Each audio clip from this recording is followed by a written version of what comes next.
Бардык соттуу иштерде, жарандык, административдик, кылмыш жаза иштери боюнча дагы ошол карап жаткан соттун четтетүү боюнча маселе, четтетүү боюнча арыз ошол карап жаткан соттун өзү менен кайра эле каралат.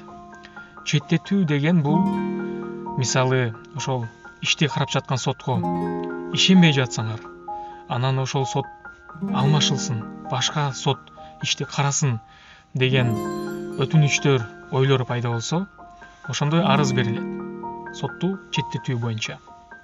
Анан ошол арыз ошол соттун өзү менен кайра каралат. Менде суроо, эгер ошондой арыз берилгенден кийин ошол сот аны жокко чыгарса, жок, мен макул эмесмин, бул жерден мен четтетилбейм деп. Ошондон кийин арыз берген адамга кандайдыр бир башкача көз караш болобу сот тараптан? Балким атайын же атайын эмеспи, же кокустанбы тоскоолдук кылып, же башкача бир ордуктарды жаратып. Менин оюмча андай болушу мүмкүн. Адам барбы, ошол жерде кандайдыр бир таарынычтар да болушу мүмкүн. Сен мага мурун ушундай арыз бердиң эле, мага ишенбей, мени бул иштен алайын деп.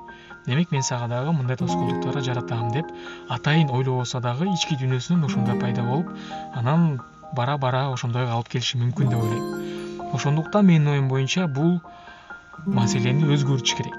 Ошондой арыз берилгенден кийин башка бирөө караш керек деп ойлойм.